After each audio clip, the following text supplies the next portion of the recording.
Okay, just to start, how many of us are here?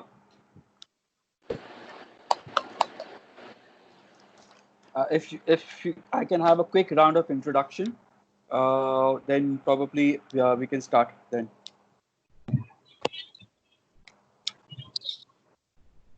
So one by one, people can just state your name, and then we'll go ahead and just let me know why are you interested in this session. Anyone can start.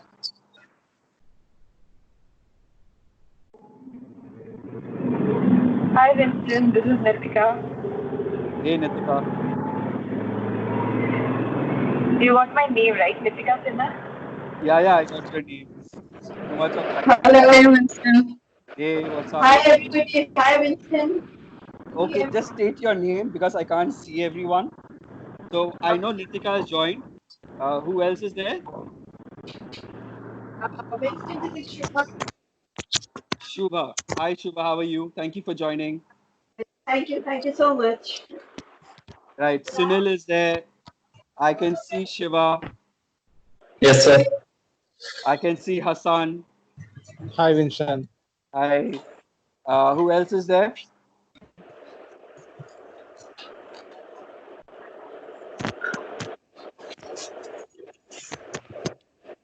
Guys, who else has joined the session? Hi, this is Vivek.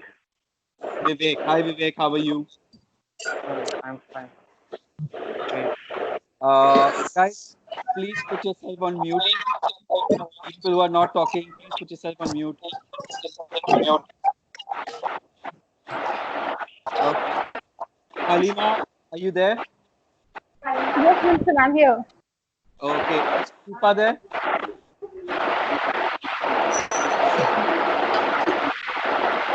Guys, please put yourself on mute. Everyone on mute, please. Shubha, please put yourself on mute.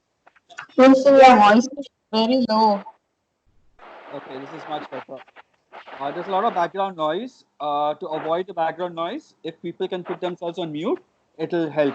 Then everybody can hear what I am saying. Great. Yeah. So I'll just call out. The moment I call out your name, just say yes or no. Right. So Sandeep is there, right?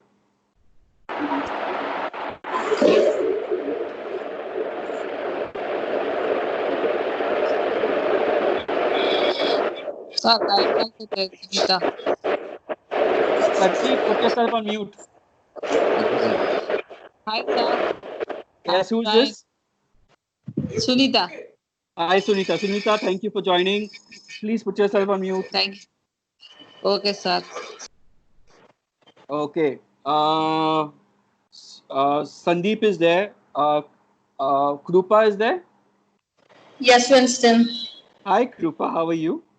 I'm good, Winston. How are you? I'm doing good. Long Okay. time, huh? Yeah, long time. Right. So I see Saurabh who has just joined. Hi, Saurabh. How are you? I see Monica who's also joined. Hi, Monica. How are you?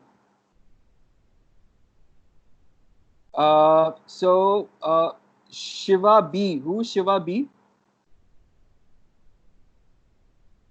So I have two Shivas in this section.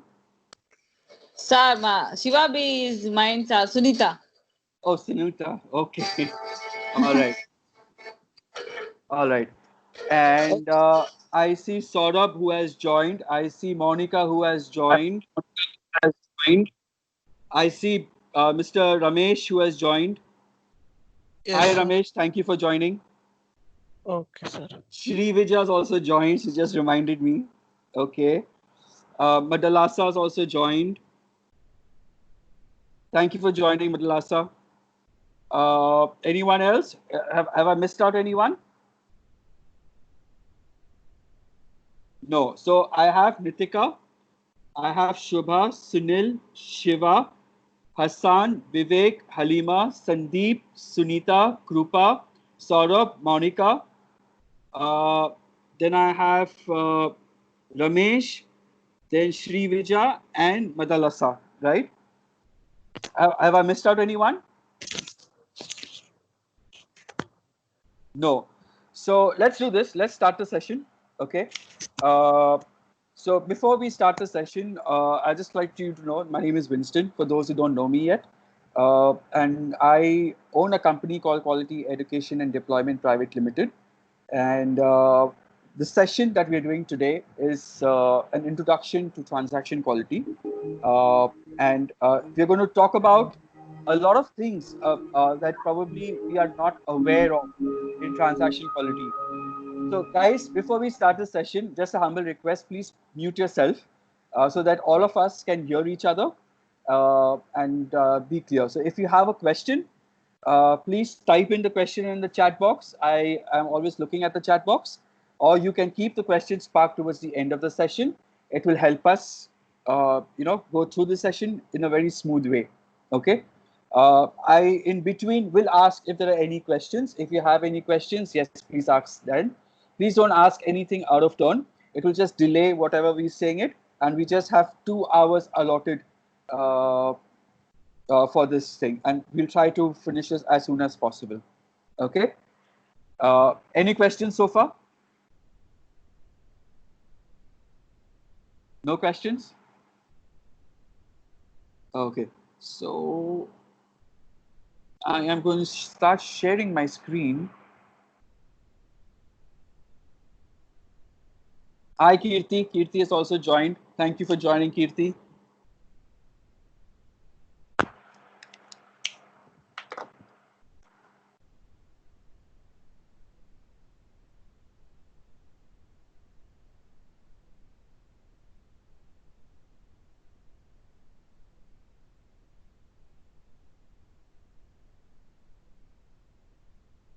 Okay. Can everyone see my screen? Yes, sir. Okay. Yes, yes. It is visible. It is visible? Yes, yes, it is visible. All right. So we're going to start the session. Okay. So it's an introduction to transaction quality. And I'm your trainer. Like I mentioned, for those who did not know me, I've got about 16 years of experience in handling large teams. And I've handled teams for premium clients, right? So this is just a session. This is just a session where you understand what transaction quality is all about. And after the end of the session, people who fill in their names, you would be getting a certificate of participation for this session. Okay, so you can expect that from me. All right. So without any other waste of time, let's start the session. Just one thing I want you guys to know is that again, it's just a request. Please put yourself on mute so that all of us can hear me. And like I said, if you have a question, please type it in the chat box or just message me. I will pick up that question. So okay. Where is chat? Which side is chat? On Skype below, you would see chat. Wherever you're logged in on that window, you will see chat mentioned there. So you just click on chat. You see there are a lot of people who have been chatting with me. Okay. All right. And if you have any questions, then you can park it and we can ask about it later. Okay. All right. Thanks, guys, again for joining this session. So let's start. Okay.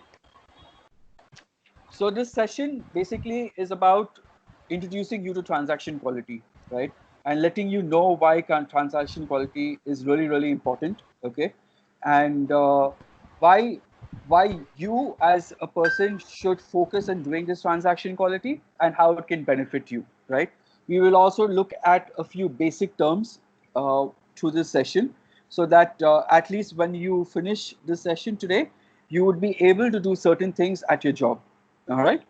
And I would be able to give you the certificate, which you would have earned completely by attending this session. All right. So let's talk about transaction quality and why it is important, right? Sir, Go ahead. No, the screen is not coming. Can you not see the screen? Can everybody see the screen, or is it just her? No, we can see the screen. We can see even Probably he just Can see. wanted maybe in a presentable mode where the screen is a little bigger. Uh, it is in a presentable mode.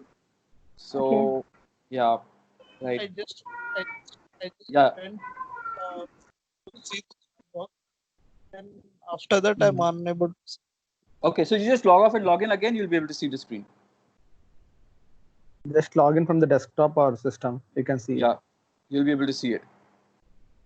Okay, so like I said before, if people are logging into their mobile phones, your mobile phone screen itself is small. You might not be able to see much, right? But if you log in from your desktop, you will be able to see the entire thing.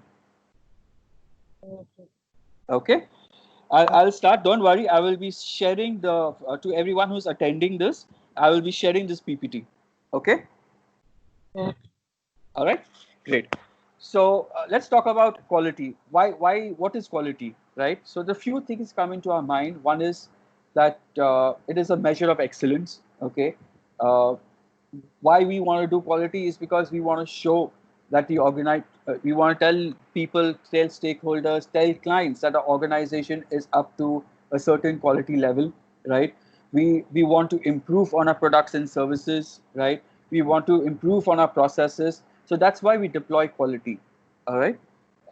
When we talk about quality management, we talk about how to make a commitment in continuing improvement in our areas, right? That we promise the client that we will maintain certain standards, okay? We promise the client that we will maintain certain compliance standards and we will continuously improve on our processes. So that is why quality is important to any process. Now think of a business that does not have quality. A quality system, if it's not there in the system, uh, I can only see some disadvantages, right? Sure, you would be that particular industry or that particular organization might just save a little cost on quality analyst, right? They do not need to pay any quality analyst. However, there's a very big risk to the business because there's nobody to check the systems, right? As a result, they can incur even huge losses, right? They can even incur, they can even lose a business, right? So there is always a need for checks and balances to play, that you need to have in any business, whether it's a BPO, whether it's a call center, whether it's a media and publishing house, whether it's a digital marketing company, whether it's a domestic process, whether it's even corporate, whether it's, even in schools, you still need to have quality checks, right? So that's how important quality check has become in today's world, right? And before you get any new business, the first thing any client will ask you is, what is your quality standard mechanism? That's the first thing that any client will ask you, right? The first thing what any client will also ask you, or any business house, is that how have you maintained your quality standards, right? How many people do you have in your quality team? What does your quality team do? Because they are more interested in safeguarding the interest, they're safeguarding their data, they're more interested in how compliance works in your company, so that they can trust the company, right? So what necessarily means is that when you introduce quality into your businesses, when you introduce quality into your systems, processes, when you introduce quality into your own self, right? You are getting prepared to get new businesses. You're getting prepared to start earning profit. Okay, right? So this brings up to why transaction quality.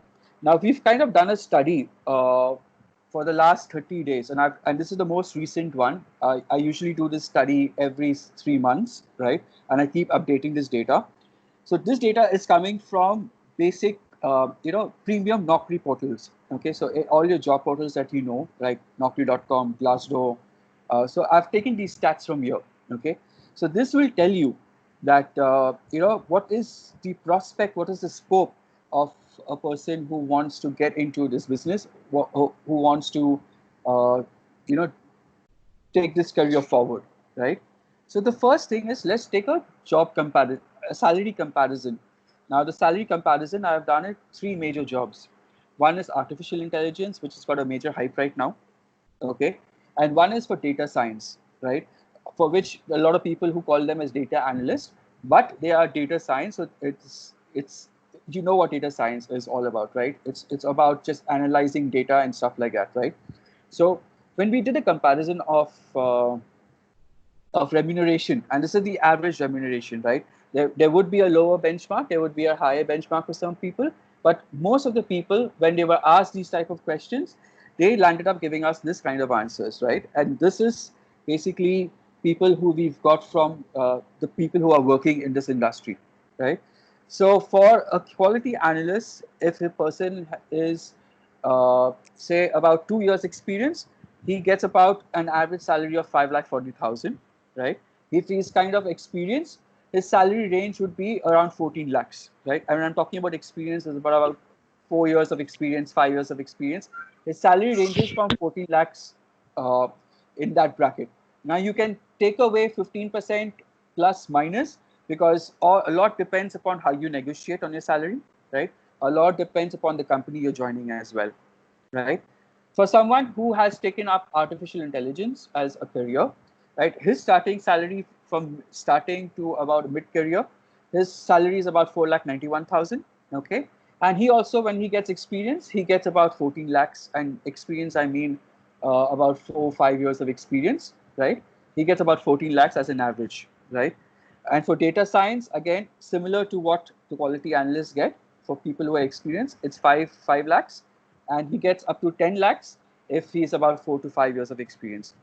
Now, all this data that we've got, the stats that we've got, is basically coming from, coming from Glassdoor, coming from Naukri portals, coming from, feedback that we've got from a few studies that we've taken. Okay, so this is what the remuneration structure looks like, right? Given the fact that there's a lot of stress nowadays on artificial intelligence and data science. Okay, the next thing is a comparison of job. So we've done a 30-day, 15-day, 7-day, and 1-day comparison. All right, within the same kind of categories of people who are joining artificial intelligence, quality analyst, and data analyst or data science, right? So in 30 days, we have about 8,425 jobs created for data science, right? For quality analysts, you have about 6,047 jobs that are available in the market. And for artificial intelligence, you have 808 jobs available, right? And if you compare that within 15 days, 7 days, and 1 day, so let's go to 1 day, you would see that most of the 1-day job created is for QAs, right? So in each day, there's about 680 jobs created on a daily basis for a quality analyst versus 63 jobs created for artificial intelligence versus 250 jobs created for someone who's doing data analysis, right? Or who wants to be a data science, right? Now, it's a question of demand and supply, right?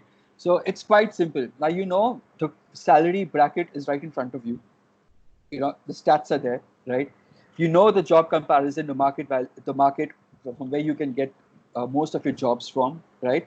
So now you can do the math. You know exactly if you do what kind of training, you know, how soon can you get a job, right? So a lot of people from artificial intelligence have approached me who plan to do artificial intelligence training, right? It's a good training, by the way, right?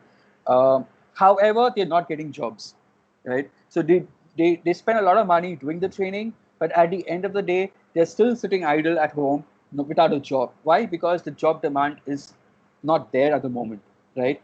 The job demand is more outside of India. The boom is yet to come in India, right? The boom will come only after 4 or 5 years. Artificial intelligence is still new. The concept is still new. Jobs haven't been created, okay?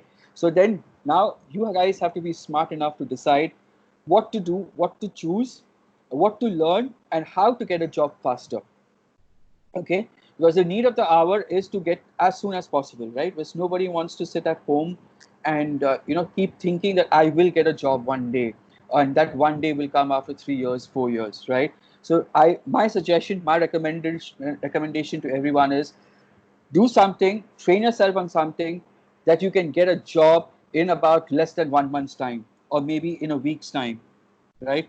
And that's what is going to help you. That is what this training is going to help you. any training that you guys do should have a motive. That motive is either to get a promotion from your current, from your current level. Okay, that motivation should actually help you to move to another location, move to another job, or move to another, profile, right? With this training, with a better salary, better company, right? Maybe in the rise of a designation, right? Or, you know, just start something so that tomorrow you know that your career plan is sorted, right? So that's the reason of doing this comparison. Okay, so do you guys have any questions around this?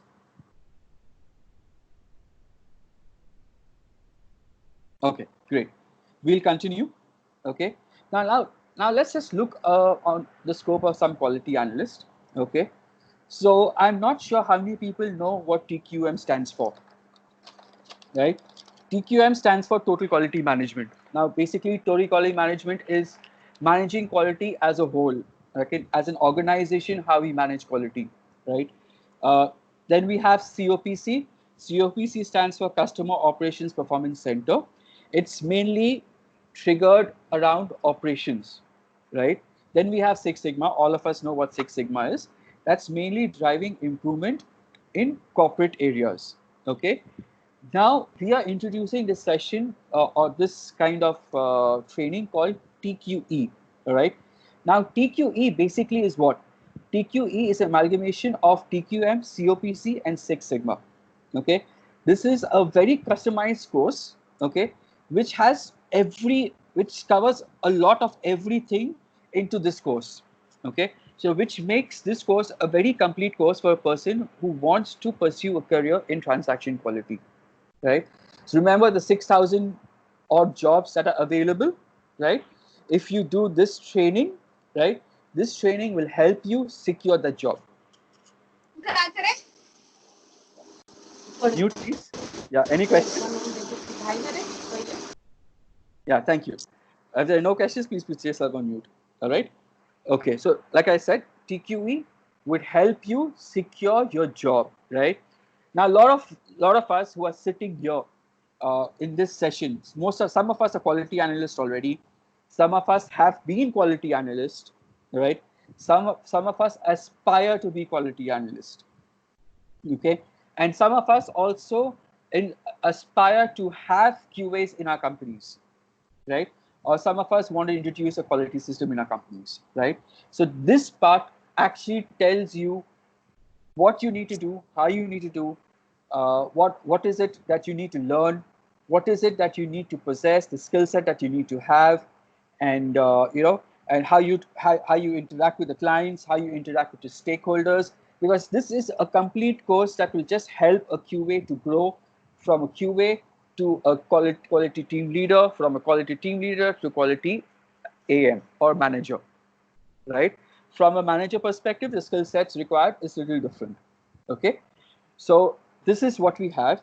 Now let's look at the scope of quality, right? So now when you become a quality analyst, right, a lot of times we can,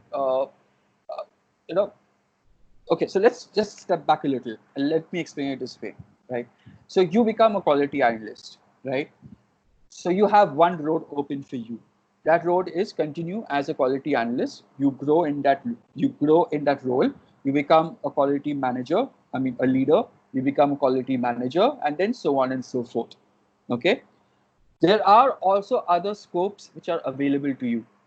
The first scope is basically operations. Now remember, a quality analyst has total hands-on the product, right? He has knowledge about the product, right? So he can deviate from quality to operations, right? As per his liking, right? He can deviate from quality to training because he gets first-hand training. He provides sessions to people. He provides training sessions to people. He puts in a lot of material, and he can also get into training, right? Also, one very important thing is this becomes a ground for him to get into corporate quality.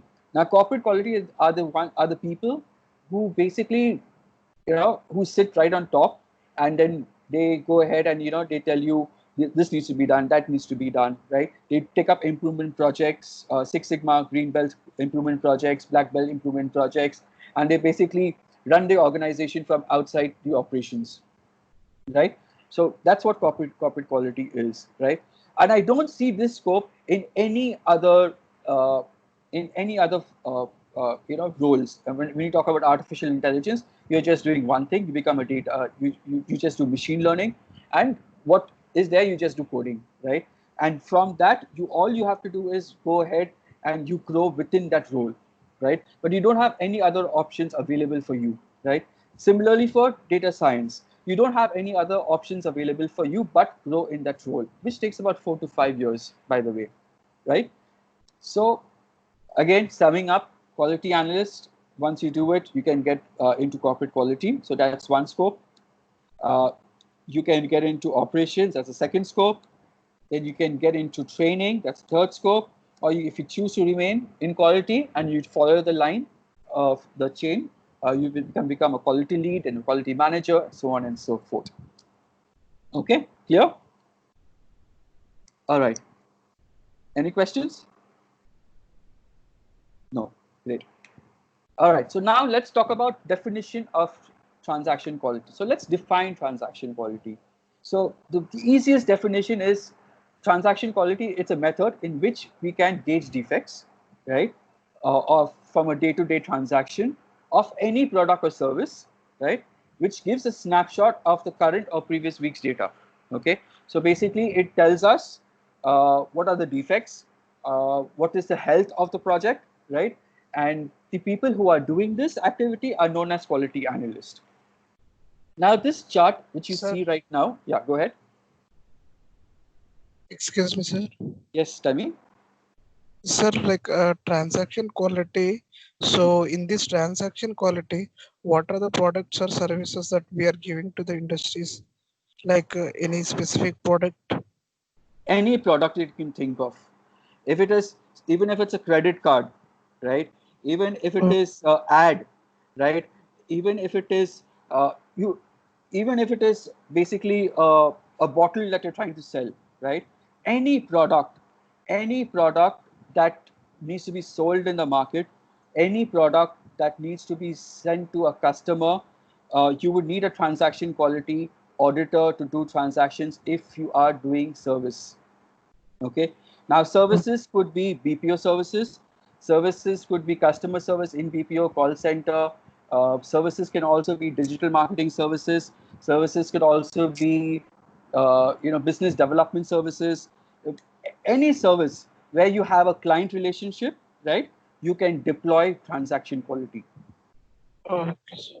Okay. Thank you. Right. So now this chart that you see right now is basically known as quality cycle. Basically, what it says is basically audit, feedback coach, analyze, calibrate, improve, and govern. These steps are necessary for any quality analyst to be successful, or to make any quality function successful. If any of this is missing from the life cycle of a QA, right, then I would say that there's a risk to business, right? And this has been taught through all the 16 years of experience that we've had. This has been taught through the through the experiences with all the premium clients that we have. So I would say that if any of this is missing from this quality cycle, it becomes difficult for the business to sustain. There is a possibility of the business getting sued. There's a possibility of the business losing revenue or losing clients. Okay. All right. Now I want you guys to understand the difference between a QA and a QC. Okay. Remember, quality analyst is also known as quality assurance. Okay. Now QA, when you say QA, it means that we are more process oriented, right? So what we do is there's a list of processes, right? There's a list of things that we need to do. There's a set of guidelines that we need to follow, right? Whether it's skill or compliance, right? The QAs ensure that is being followed, okay? And they also ensure that we develop skill of that particular analyst through feedback, through sessions, etc., to improve that project, to improve that process. Okay, that's a quality assurance. QC is more defined for a product. Okay, so you have a product, your product needs to meet 10 checkpoints or 10 necessary items. Okay, it has to have a 90-degree angle, it has to have, some amount of particle of dust or whatever, whatever example that you give. It is that product you're doing a quality check of, right? So people who do the quality check of that product are known as quality control. Okay, they are known as QCs. Okay, so that's the major difference between a QC and QA. Okay, you would see QAs in service industries. Okay, and you would see QCs in manufacturing industries. Clear? Sir, once come again. Yeah. I'm saying you would see QAs in service industries, and you would see service QA. industry. In service industries. Okay, because service industries are more inclined towards processes. Okay. And you would see more QCs in manufacturing industries, because manufacturing industries are more inclined towards product. Okay, so it's very clear. Okay, that's the key difference. Okay, the rest of the work is the same.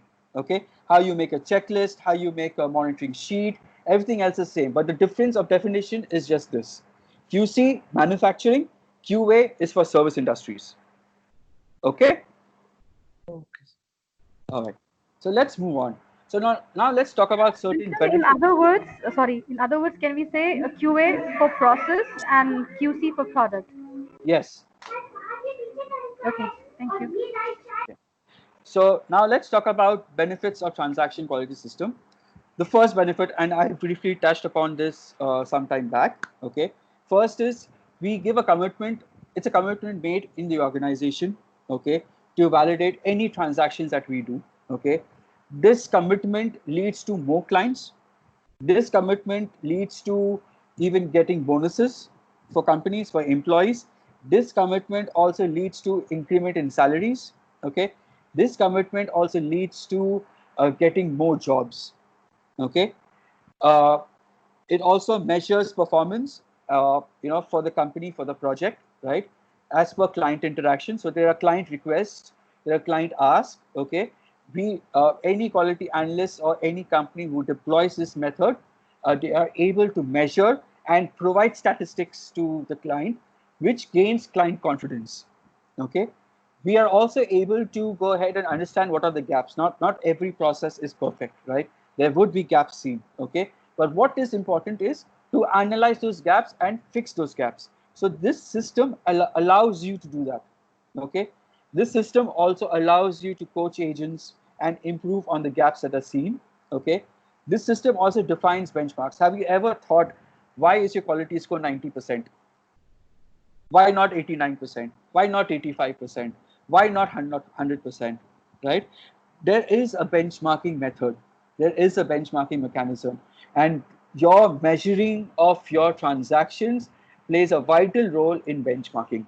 Okay, benchmarking tells your client how confident you are in doing your own business.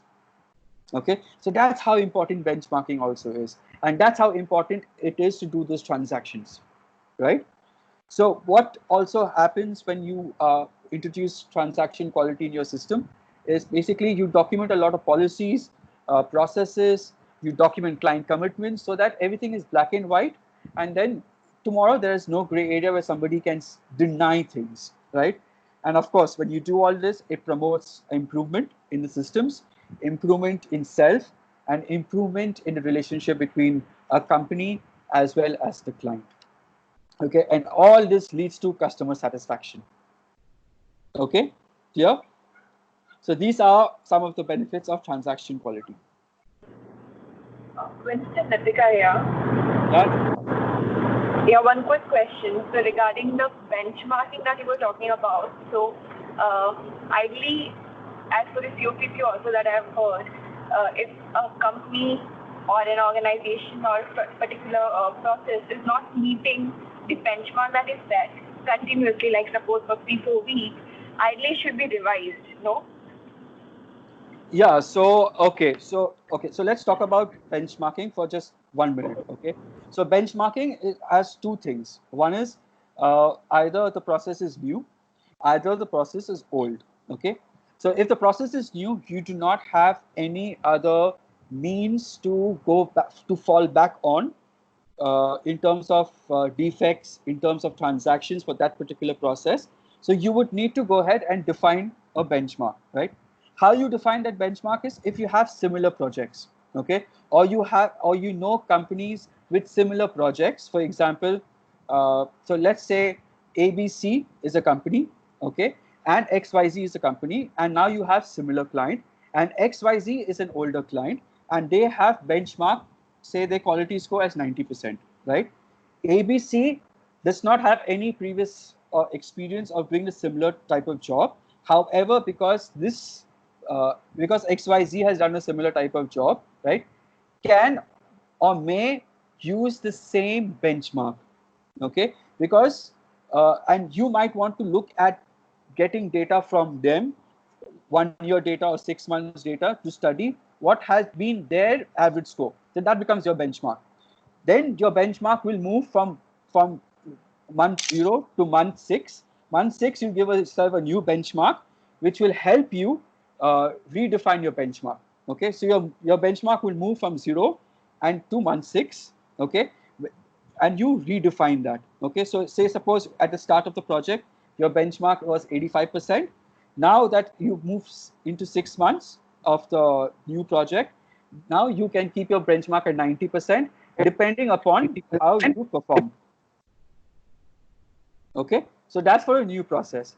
For an older project, for example, if a project has been 6 months into the system, of course, you have data. Use that data, the 1 year data that you have, the transaction quality data. See how much transactions have been done. See what has been the defect percentage. See what has been the quality score. See what has been the defective rate. And then accordingly, you can set a benchmark. So benchmark is, people just don't put a benchmark just saying that, okay, I like the score of 90%, so let's go by 90%. There is a scientific approach to it. And to answer your question completely, Nitika, so this is how you do it. And yes, if it is a new process, you have to keep changing your benchmark every 6 months till you meet the right benchmark. Okay. If it is an older process, you can move that benchmark looking at your 1 year history. So yes, you should be revising your benchmarks. Benchmarks usually are revised in stable companies every 1 year. Okay. And that revisement can be like backwards as well. So suppose for 1 or 2 years, my benchmark was 90%. Since the employees were meeting that 90%. Now we know every 1 year or 2 years, maybe the whole batch changes. There are new employees who come in with less expertise in it. And we see that gradually after 1 year, none of them are meeting 90% score. Rather, it's 80% on an average that it is going. So do you suggest the score should be revised to like 80% looking at the trend? Or it's only the defect at the operations that they are not meeting it, and we should only focus on the operations part, that why are they not meeting it, and not at all revise the benchmark okay. to lower it. So I'll answer this question. It's a very thank you for asking this question. Okay, so it's a very easy answer, right? Whenever you audit people, right, in your audit sample, you already have people who are new in the system and who are old in the system, right? So let's not say old, tenured. Okay. So for the new people, you see what their average salary, average score is, right? For the tenured people, you see what your average score is, okay? So you do the study of 3 months, people who are 1 month in the system, 3 months in the system, 6 months in the system, and people who are greater than 6 months in the system, right? Now, say suppose the number of people who are tenured is more than the people who are new. You can increase the benchmark. That is not a problem. Okay. But if you notice that the number of new people is more than the number of tenured people, then I would suggest don't change the benchmark. Okay. Because then you will only get skewed data. Okay. So you will have to do that study first. Makes sense. Thank you. Okay, great. Thanks. So if there are no other questions, I'll move on.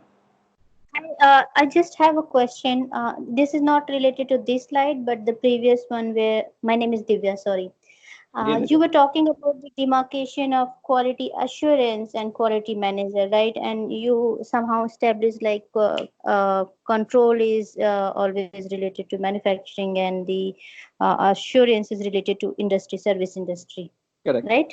correct. So let me take it in the context of some pharma manufacturing unit, the typical capsule or tablet making unit.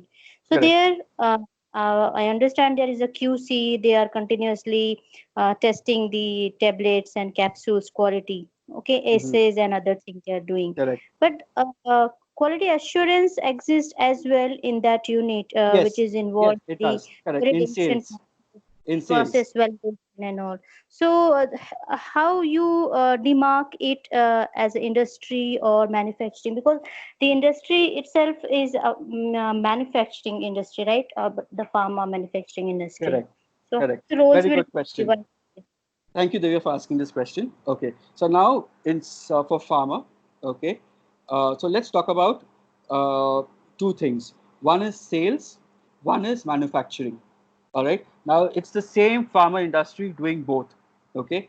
So when it does manufacturing, that is when you have QC. Agreed? That is when quality control comes in place.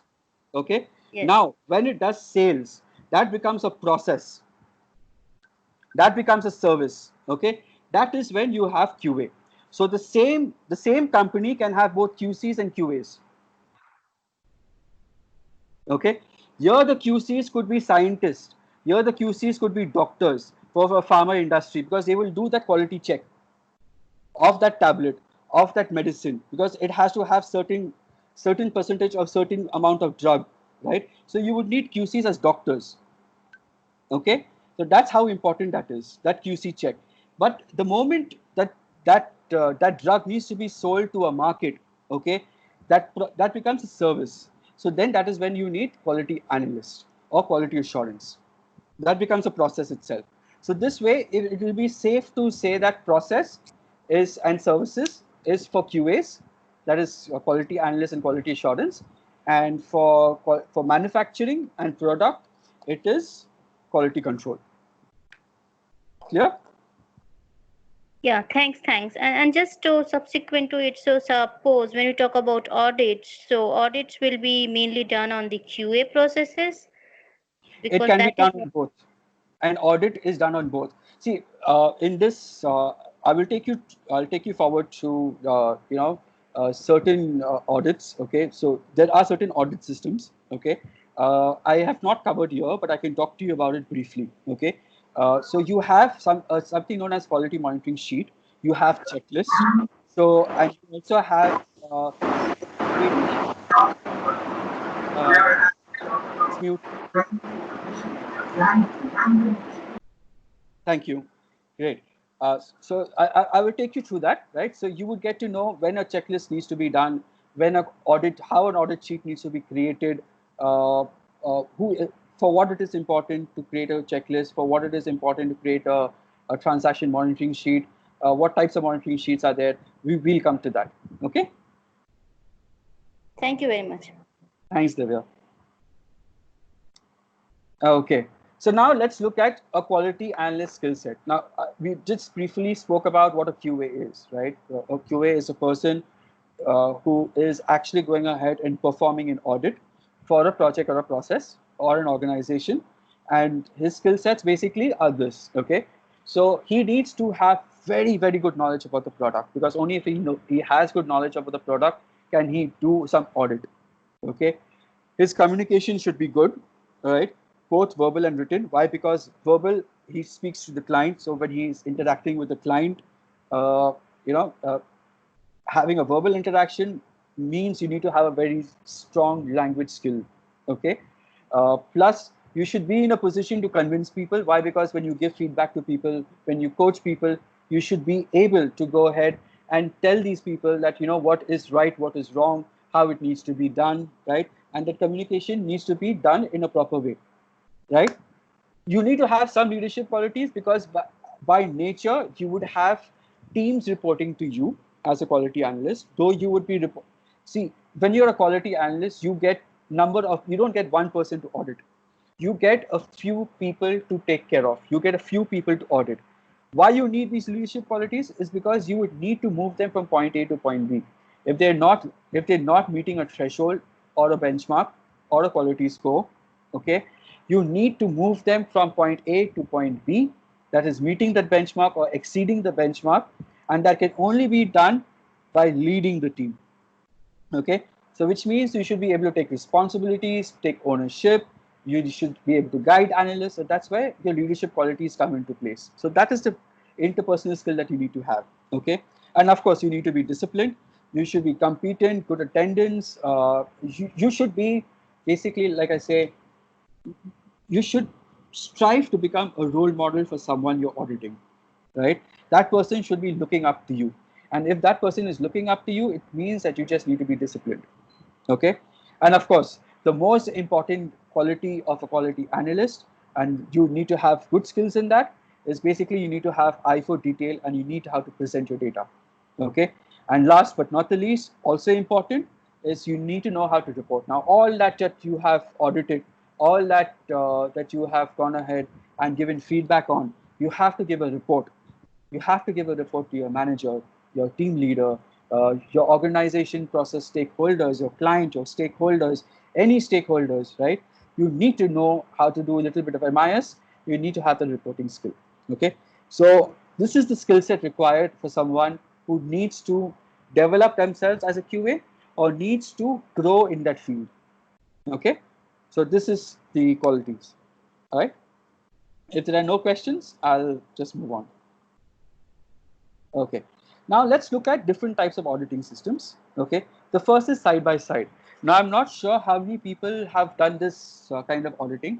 So this auditing basically is you have an audit sheet which is already created. Okay, you sit beside that analyst and you see what he is doing, and then you grade that audit sheet. Okay, so basically you're also guiding and grading, so the person gets feedback simultaneously, as well as you are telling him what is right, what is wrong. Two things will come out of this outcome. Basically is that the person learns also how you're auditing, and he gets feedback and he gets to know the right thing to do. That's side by side, where you just sit beside that person and you do the auditing. Okay, in some call centers, what they do is they just put a jack on their there's a quality jack, right? You put a jack and they can listen to calls. So people who are on two calls, right, you can also do side by side by just attaching a jack to the system, and you can listen to what they are saying as they are talking, and you can do the audits, right? The second one is live monitoring. Now, live monitoring, basically, there is a transaction that is happening right now. Okay, somebody is actively participating in a transaction or a call or a ticket. There is a live ticket, and then you are doing live audit of the ticket. There are two outcomes that will happen. One is you stop a mistake from happening. Okay, plus you give that person live feedback. Okay. And that is really, really important. Especially this type of monitoring is really important for someone who is just come into the system. For those people who are 1 month old in the system, 2 months old, who's just joined the company, right? Side by side are people who are in the nesting period. For example, people who have just finished training, now they're sitting and budding with somebody else, or they just started that first work, right? They just started taking the first call or first ticket. Sitting beside them will just give them confidence that there's somebody sitting with them and helping and guiding them. Okay, so that's the difference between side by side and live monitoring. Third is retro or remote monitoring. Remote monitoring means, by example, you are not sitting on the site, you are sitting somewhere else and you're doing the audit. Retro monitoring means that a transaction is already completed. Now you are monitoring a transaction which is not live anymore. Okay, so these are the types of audit systems. Any questions? Great. Okay, so now let us understand what is a DPO, DPU, defective and defects. Now this is the most important thing for a QA to understand. Okay, what is a defect? A defect is anything that is not compliant. Okay, a defect is anything which is not right. Okay, when I'm talking about not right, I'm saying a transaction a particular parameter in the transaction which is not met the criteria. Okay. Now say suppose you have 10 parameters, right? A parameter is basically something which is defined as a set of questions that a person needs to do, okay, to get a particular quality score. Okay. So a defect is something which is not met, right? Say suppose he is supposed to mention his full name while speaking to a customer, or say suppose he was supposed to he's supposed to sign off as with his full name when he's writing an email, okay, and he's not done that, so he's not met that criteria, so that becomes a defect. Okay, so if there were 10 parameters, one parameter becomes a defect, so he's right probably on 9 parameters. Okay, so that is defect. Okay, the next is DPU. DPU stands for defect per unit. Okay, now this is a very important metric as well. Okay, defect per unit metric, it measures the performance of any product or service, okay, based upon the number of defect. Okay, so what this means is, now say suppose it is an average of the defects on the sample audited or evaluated. Okay, so which means that DPU evaluates the average number of units carrying out one or more defects. A unit can be defined as a transaction evaluated. So which means, now say suppose your sample to audit is 100. Okay, so one transaction equals to 1 unit. So how many units do you have? If you have to sample 100, is 100 units. Okay, so that is what unit means. Okay, now when you say defect per unit, so now say suppose there are 10 parameters in a monitoring sheet, okay, and he's done in one audit he's done about 5 mistakes, so there are 5 defects, right, and so on and so forth. Then you just multiply 5 by the total number of audits, that will be the number of defects. Okay, and that divided by the total number of units would give you defect per unit. Okay, that is how important defect per unit is. People usually don't use defect per units for calculating quality scores. We usually use defects and defectives, now which we will talk about. Now what is a defective? Now this defects, DPU, defective is all good definition for both QCs as well as QAs. Okay, now defective is basically you made in one audit, you made one mistake, which means that audit is defective. Okay, which means that audit is failed. Okay, so in QC terminology, right, so there were 10 medicines that were manufactured.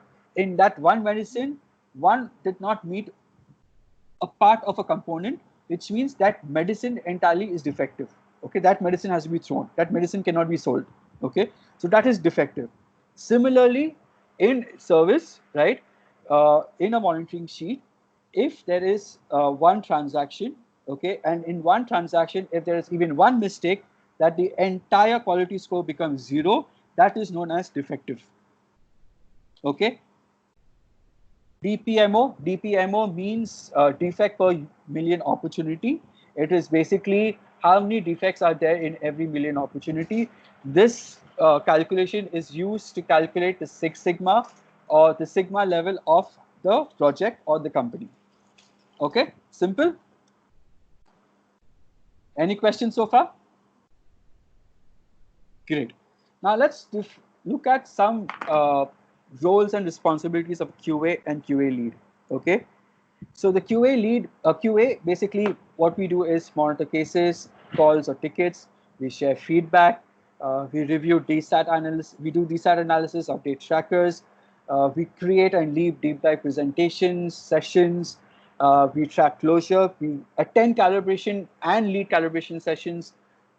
We create awareness, promote quality environment through huddles, quizzes, analyze reports, talk about defects during huddles, and we try to provide solutions, because a person who is going ahead and auditing understands what the problem happened, why the problem happened, and how it needs to be fixed. Okay, and they need to the primary responsibility also includes improving bottom performers. Okay, and you become a quality analyst becomes a mediator between operations, quality, training, and basically any internal stakeholder. Okay, you guys become basically a coordinator, so that you guys make things right. Okay, so that's why you become a coordinator. So when you see the training team is not teaching something right, that is when you jump in and then mention that, you know what, dude, this is not right. Let's check back with the customer. Okay, so that's how you play the role of a referee, a very careful role of a person who understands the product and becomes an SME. An SME stands for subject matter expert. So that's what you are. Okay, and the reason why you become a subject matter expert is because you're also good in product. Okay, and you have all these qualities. Okay, right? So this paves the way for you to become a leader. All right. Okay. Now let's briefly look at the role of a quality lead. Okay. Usually what leaders do is basically they review performance of the QA. Okay. They go ahead, analyze reports of the project. Okay. They need to bring up solutions. They need to coach and provide feedback to the QAs. They need to report out TNIs, follow up closures. They need to create improvement plans and projects. They need to create and maintain health check reports, that is review health check reports. Remember we talked about governance, okay, in the beginning as one of the main activities that a QA needs to do. So a quality lead needs to mention governance is important, right?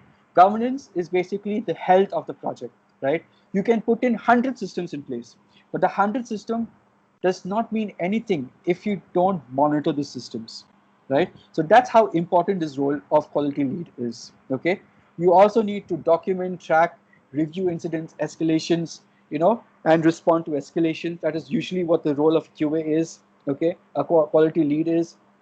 And then you track and review quality action items or any action items that you have with operations team or any other activities that you agree with operations team that you will do.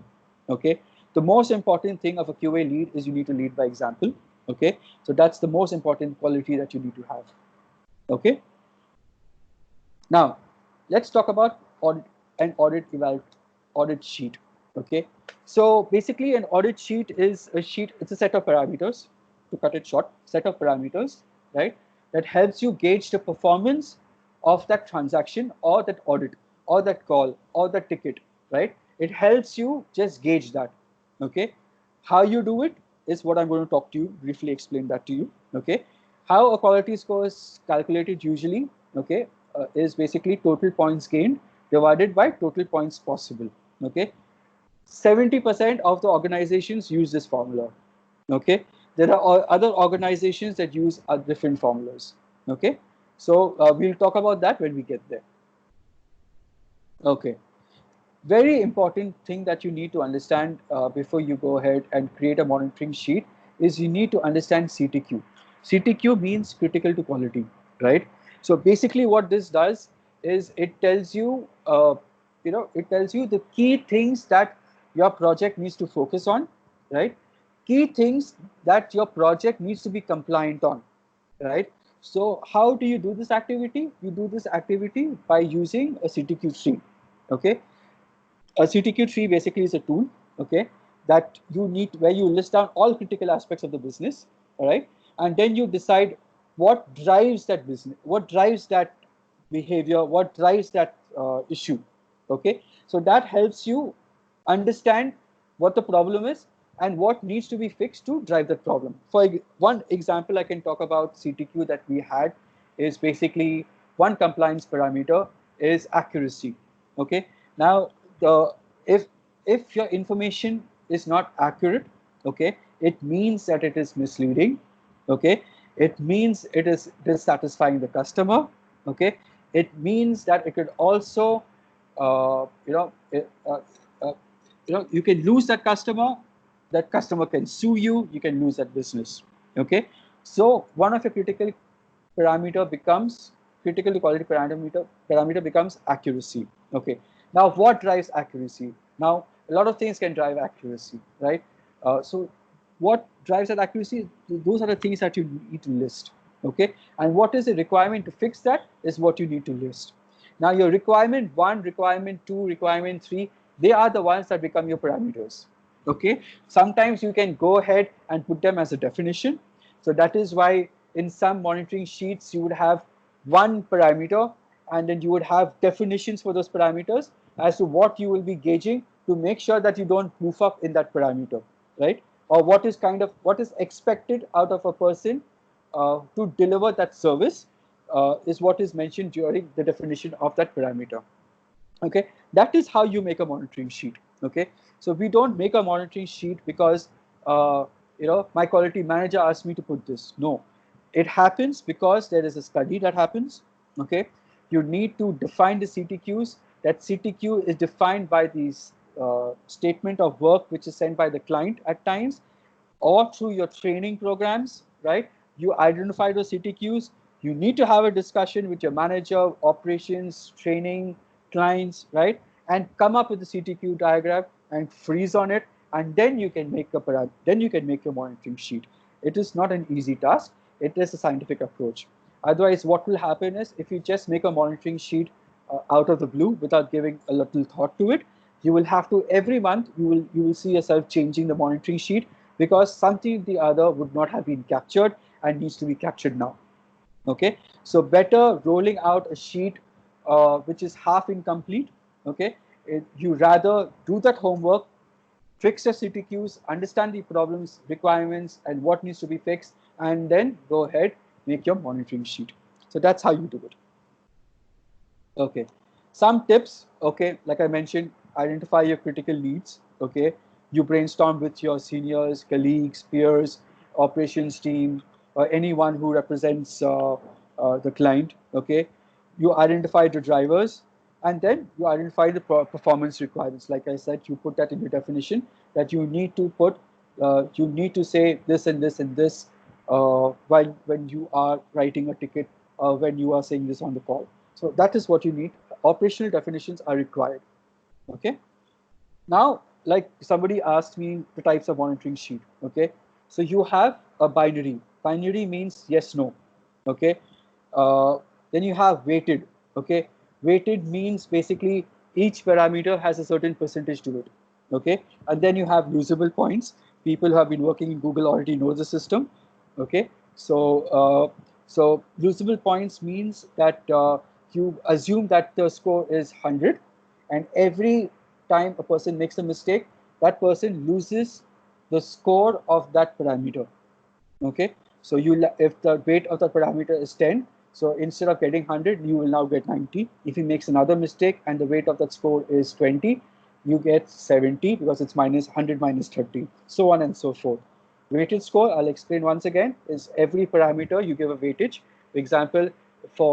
For example, writing an email, in a scenario of writing an email, you need to open and you need to close. So opening, you would give probably 5 marks. Okay, closing, you might just give 2 marks, right? So that is how you give weight to that system or to the parameter. Okay, clear? Okay. Any questions so far? Okay, great. So I'll move on. So now let's look at the next thing, which is really important, which is a part of the quality cycle, is calibration. Now, what is calibration? Okay, and first, before we get into calibration and the different types of calibration, right, I want you guys to understand the importance of calibration. Okay, now any organization that has more than one QA, okay, or even if there's one QA, it is really important for you guys to calibrate. By calibration, we mean that all of us are thinking the same way. Okay, by calibration, we mean that all of us are now agree to certain principles, certain rules, that we will be grading certain sections or certain areas in a similar fashion. That is calibration, where all of us get into a point saying this is how we will score this sheet, or this is how we will grade. This is in this situation, this is how we will fix it. Okay, fix the monitoring sheet, or this is how we will do it. So that is known as calibration. Okay, why it is important? It is important because it lowers the variance of between evaluators. Okay, or between auditors. An auditor is also an evaluator, right? Now imagine there is one person who's scoring a transaction at 90%, and there is another person scoring the transaction at 70%, and there is another person who's scoring the same transaction at 30% or 100%. So a person who's getting that feedback, he will think that, dude, you know what, you scored A scored me 70% for the same thing, you scored me 30%, and another guy scored me, say, 100%. So what do I follow? How do I know? So calibration is required to avoid confusion. Okay, you need to set standards amongst yourself. Okay, you set standards with the client as well, saying that this is how you would do things. Okay, that is why calibration is important. Okay, plus it instills confidence in the quality team itself. If all of you guys are working in the same way, following the same set of rules, okay, and evaluating in the same way, it just instills confidence in the team, right? So that's how important calibration is. Okay. Now let's look at different types of calibration. One is forum calibration. Winston, one question. Yeah. One quality person auditing other quality person's quality over quality, is that part of calibration? Do we Yes. call that as a calibration? Yes, that is also calibration. That is known as audit of the auditor. Okay. Okay. So now let's talk about forum calibration. So in a forum calibration, what we do? Okay. So basically, forum by the meaning itself, it says that we play a call or we look at a ticket. A lot of people, a lot of evaluators gather in a room or in a conference room. Okay, or using the microphone or using a phone. They all are together, and a call is played together. All of us are listening to it together, or evaluating the ticket together, and then we grade the ticket. Okay, that is known as forum calibration. So it's a group kind of an activity. Okay. The second is blind calibration. Blind calibration means that Halima does not know what Krupa has got. Krupa does not know what Nitika has got. Nitika does not know what Sunita has got. Sunita does not know what Shiva has got. Shiva does not know who anyone else has got. Okay, so that nobody knows who's auditing what. Okay, so what we do is we send one audit to, or 3 audits to people.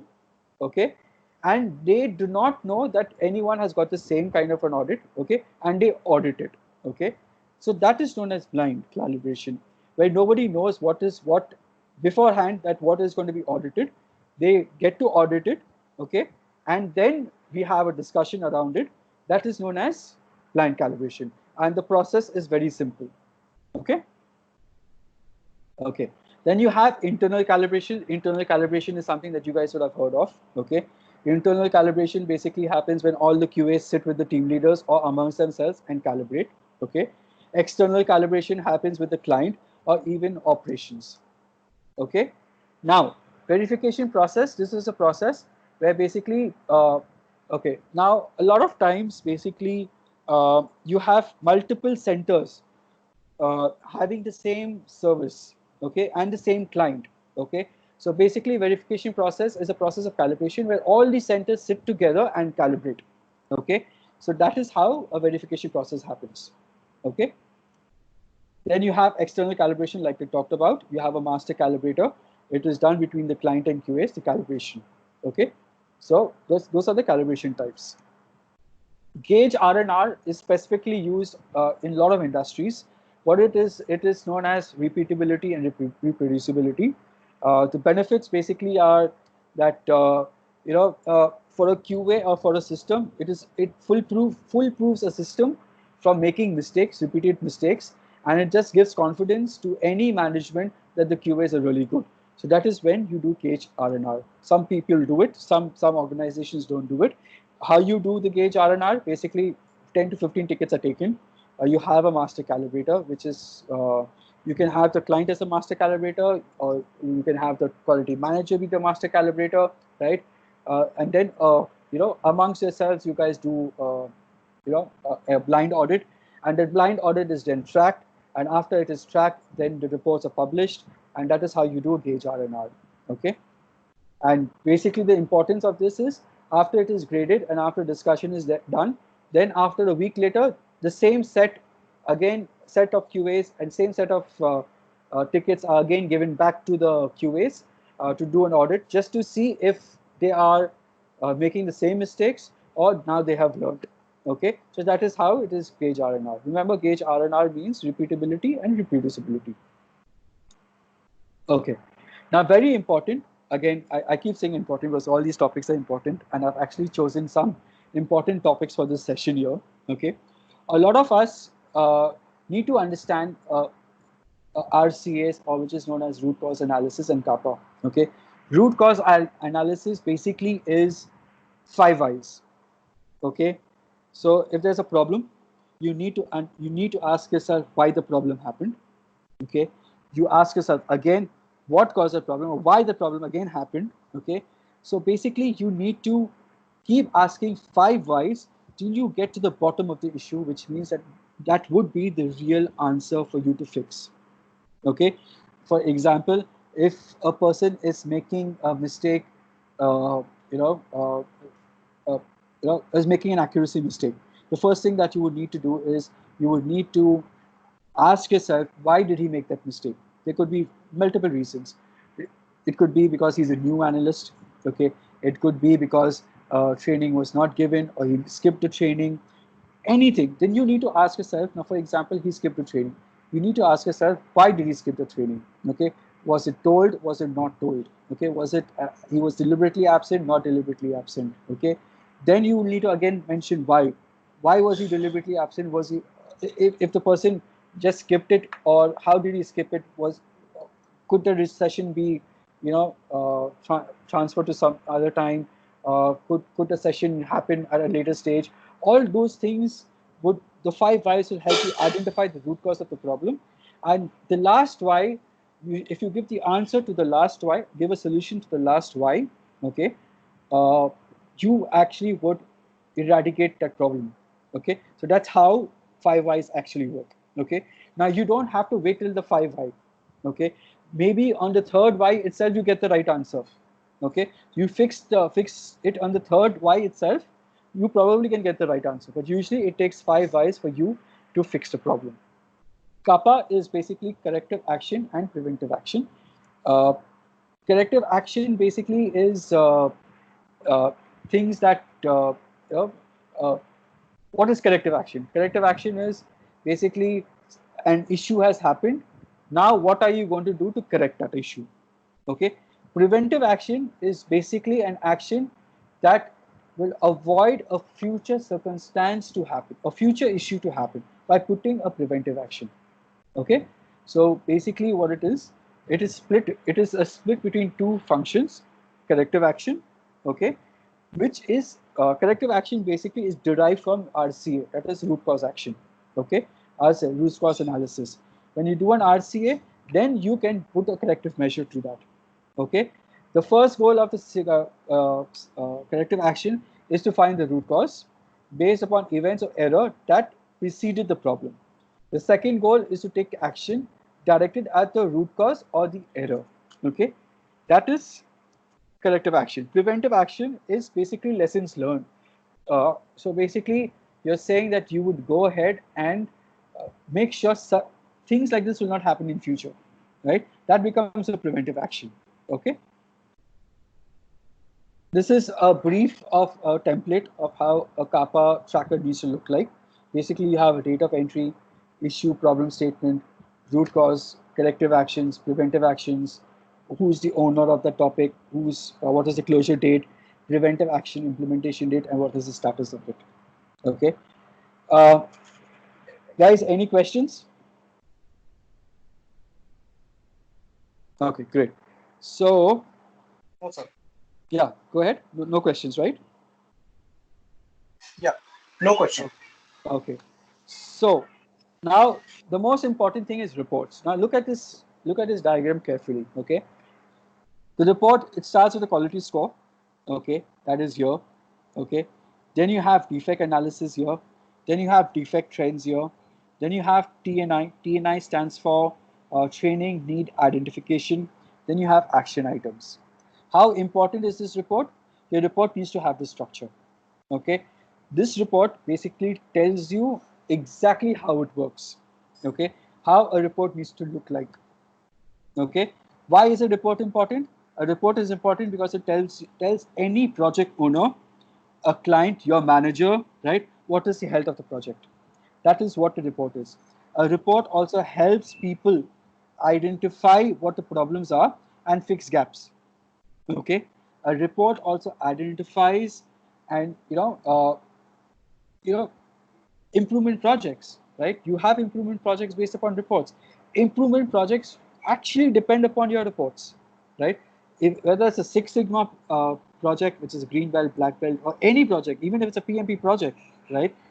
Your reports are so important that everybody has to fall back on these reports to make sure that everything is in line. So this report of yours is the basic of any study.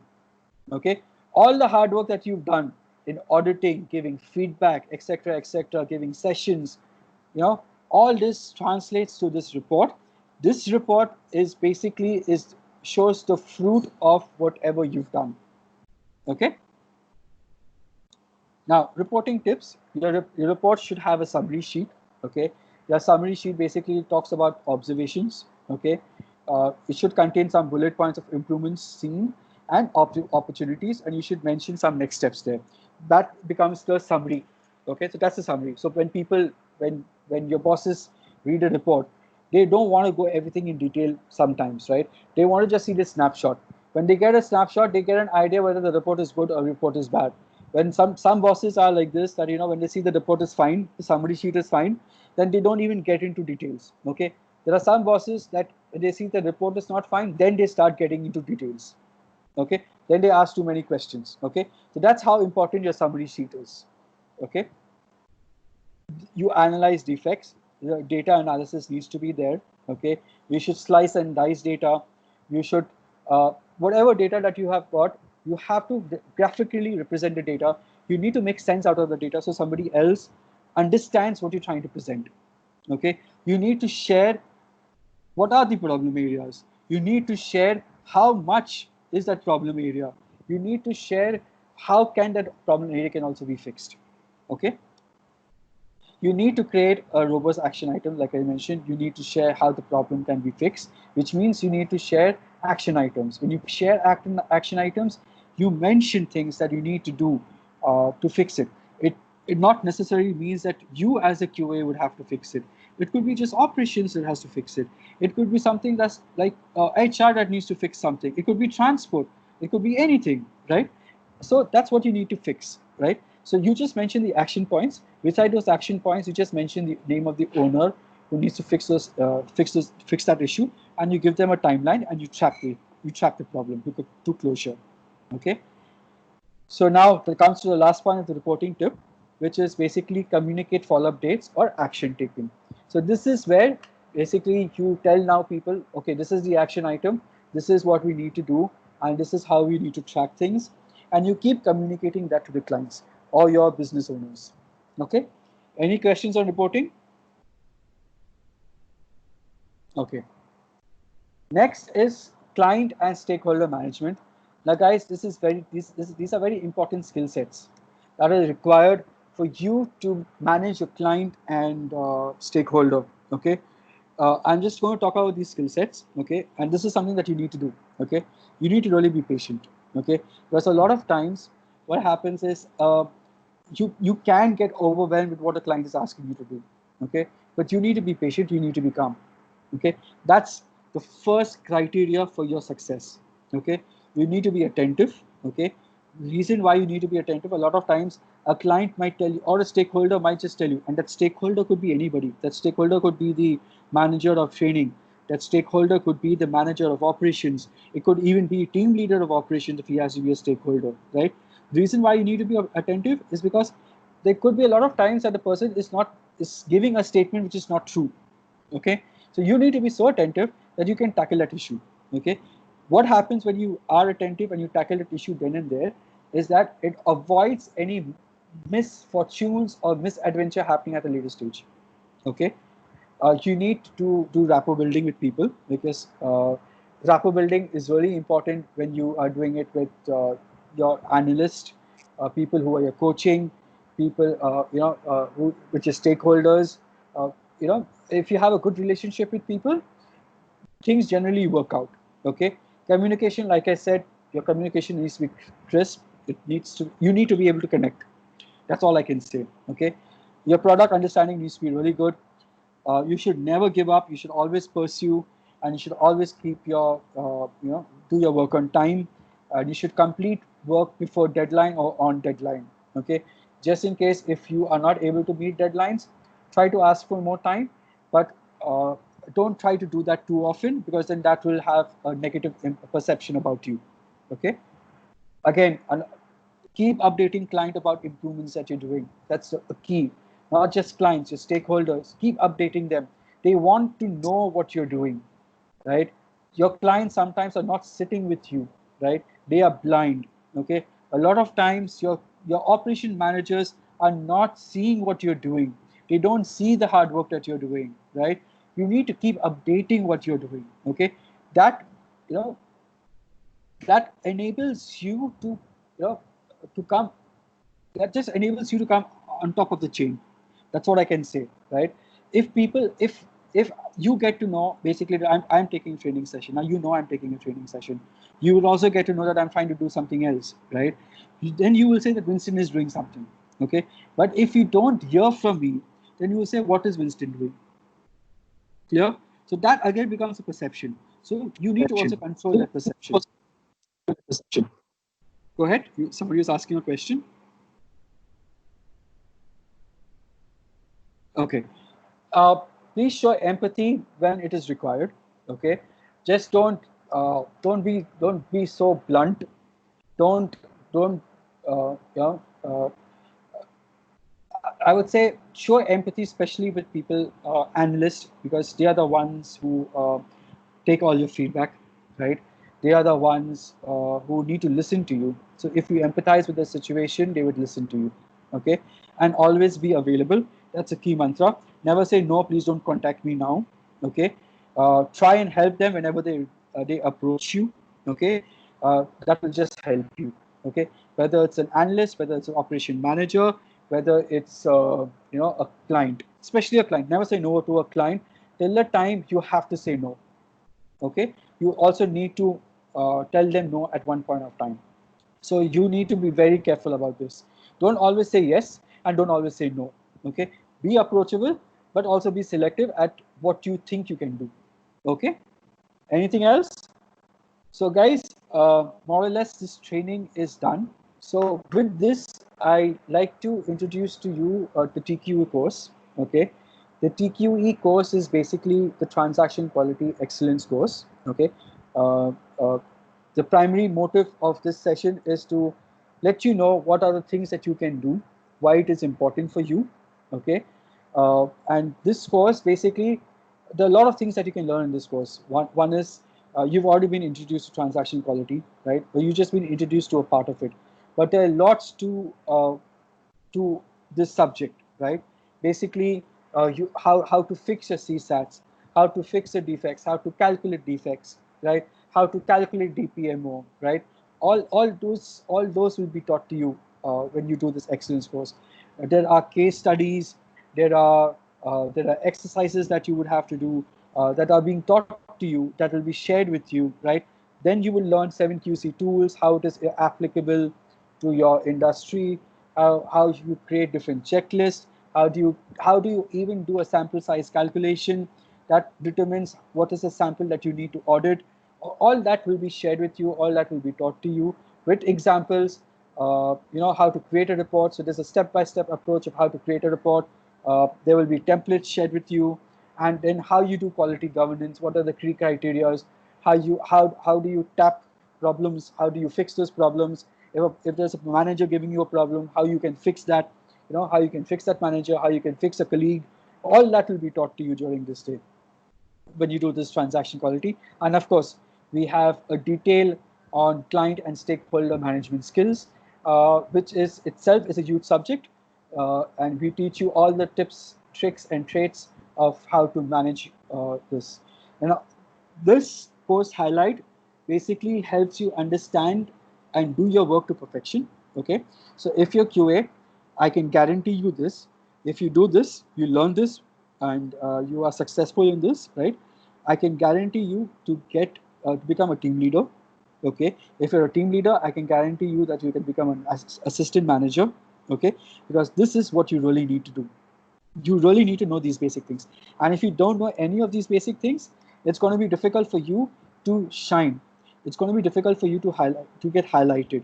Even if you get promoted because of tenure, okay, you would not be able to interact with your clients and with your bosses intelligently enough, because you would not know these things. Okay, you would be stagnant. Okay, then you would be in that role for 6 years, 7 years without a proper career path or without a proper growth. Okay, I can also guarantee you that after you do this session, okay, when you give an interview to another company, you would know the subject so well, right, that you can get a better job. Okay, that is also what I can guarantee you after you do this course. Okay, and because remember, I am from this industry, I have done this for about 16 years plus. Okay, with very good clients, all my quality methods are being approved. Okay, and yeah, so this is what it is. Okay, why us is because we are an accredited training CPD training provider.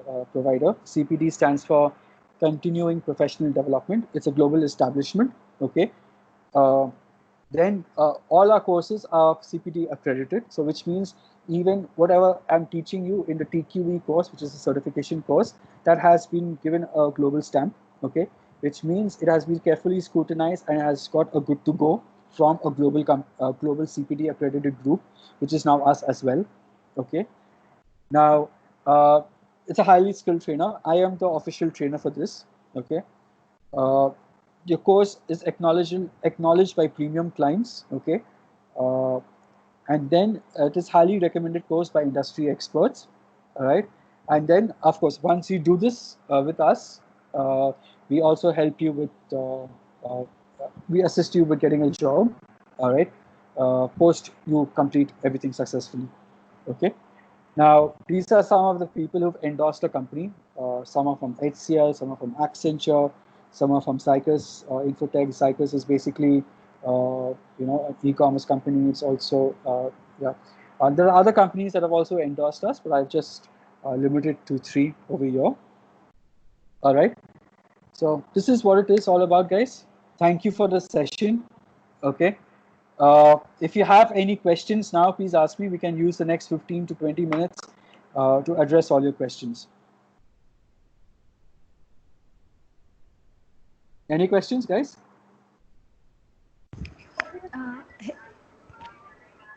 Yeah, go ahead. Yes, Winston. Hello, Winston. Yeah. Okay, Yeah. yeah. I'm sorry, ma'am. You can go ahead. I'll be next. Okay, Yeah. thank you. Hey, Winston, this is Madhulasa. Yeah. So I have a question that, these it involves a lot of, client facing and, everything about the project. So somewhere is this also can be linked to the business analysis part? Yes, it can.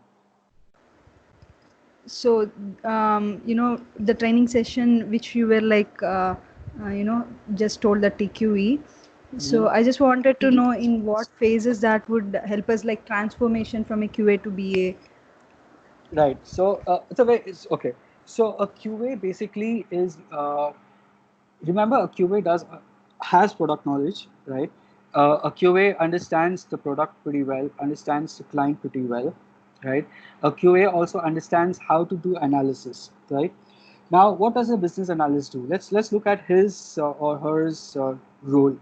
Usually, a business analyst, what they do is they try to analyze the current project, right? And then they would go meet up with clients, telling them that this is how we do things, right? Or this is how we benchmark things, right? So business analysts are usually business developers who comes with certain stats. Now that stats could be for certain projects, okay? That stats could be of some certain organization, okay? How this paves a way for a business analyst is very simple. Once you have a background, okay, so let me give you this example. Okay, you cannot write a word, okay, you cannot write a word unless you know the alphabets, correct? right? So consider Yes. transaction quality as the alphabets and business analyst as writing the word. Okay, so this becomes your training ground for everything else. So this widens your scope. So when you know how to interact with clients, you know how to interact with a stakeholder, right? You know how to interact with the quality analysts. You know how to analyze work, right? You know how to make reports. You know how to present reports. If you know how to present a PPT, you know how to train people, right? You know how to take a session, right? That just is a groundwork for you to become a business analyst. Like, because a business analyst would have to do all of these things, and that becomes a primary job, right? How successful you become a business analyst is how successfully you present your analysis to the audience, right? And that audience could be a stakeholder, a client, a different company, right? So this becomes Yes. a training ground for you, right? So that also is a stepping stone for you to that level. Thank you, Winston. You're welcome. Anyone else? Any questions? Yes, Vincent. Halima here. Yeah, So, Lima. yeah, Vincent. So, first, I would like to congratulate on the trainings that you're going to start, and it's really good work. And Yeah, tell me. people from quality background are definitely more or less aware of these concepts and bits and pieces. But you have definitely given a sharp edge to to define them and help us analyze, getting to know much better what quality is all about. Yeah, sure. So one more request, Winston, that if you can help, do you have any live projects that we can take up? Yes, we do. Okay. So basically, we are different companies.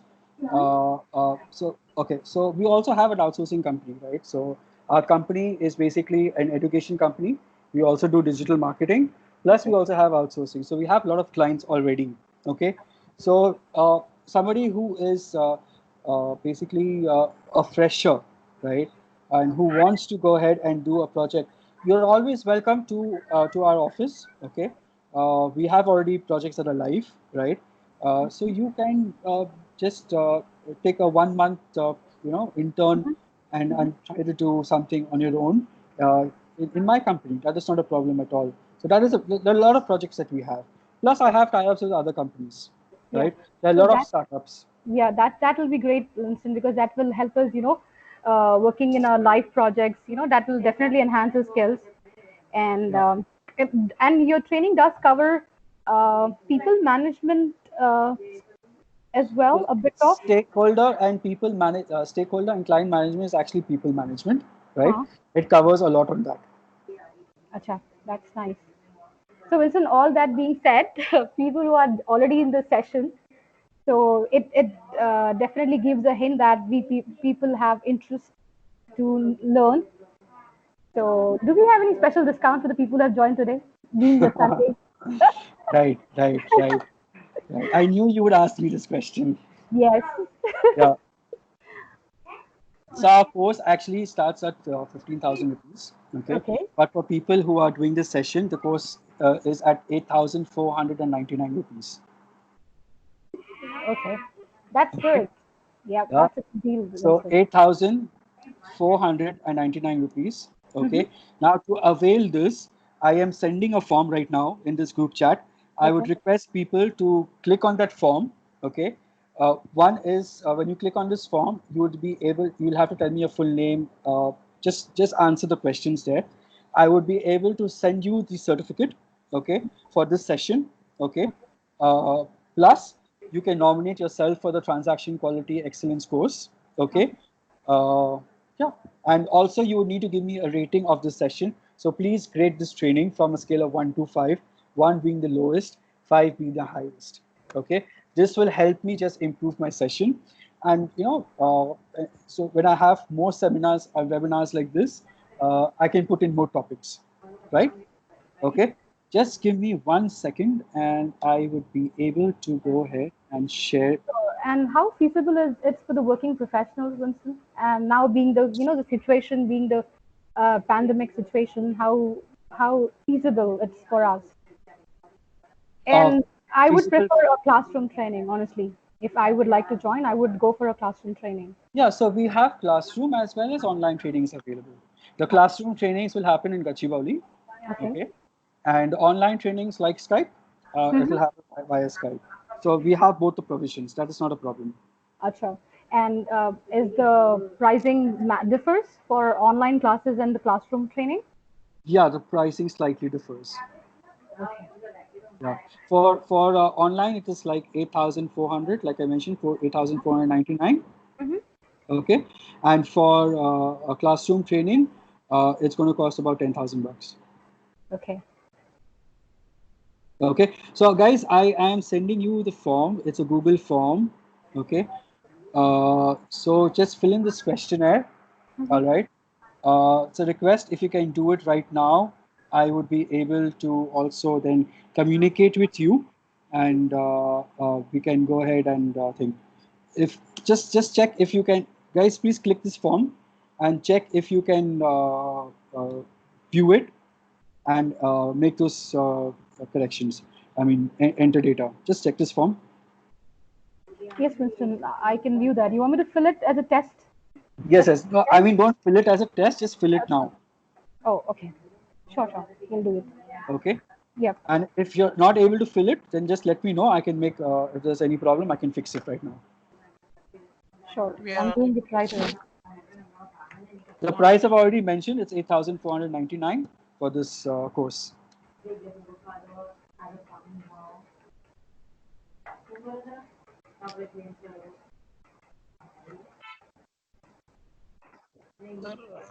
Fill the form. Yeah, please fill in the form, guys. Sir, unable to fill the form. You're unable to fill in the form. Who is this? Who am I speaking with? Ramesh. Ramesh, can you open this now? Yes. Okay, great. I just filled one. Winston, check if you got the response for my form.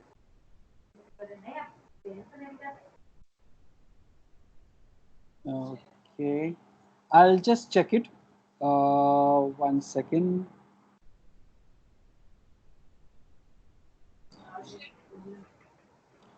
Yeah, I got the response. Wonderful. Thanks. Welcome. Okay, guys, please fill it in. Thank you very much for joining this session. I hope you liked it. I hope it was, acknowledged. It was. Huh? Yeah, so I hope you like it and it was beneficial to you guys. Okay, so thank you a lot for joining. We will keep having sessions like these so that you always get to understand what are things like, right? Sure. And Winston, Thanks, feel guys. free to Yeah. create a group for us now where we can coordinate on WhatsApp. Yes, I will do that. Please do, yeah. Thank you. And welcome. And that was really good, Vincent. Thank you so much. Thank you. Bye. Bye-bye. Bye. Thanks.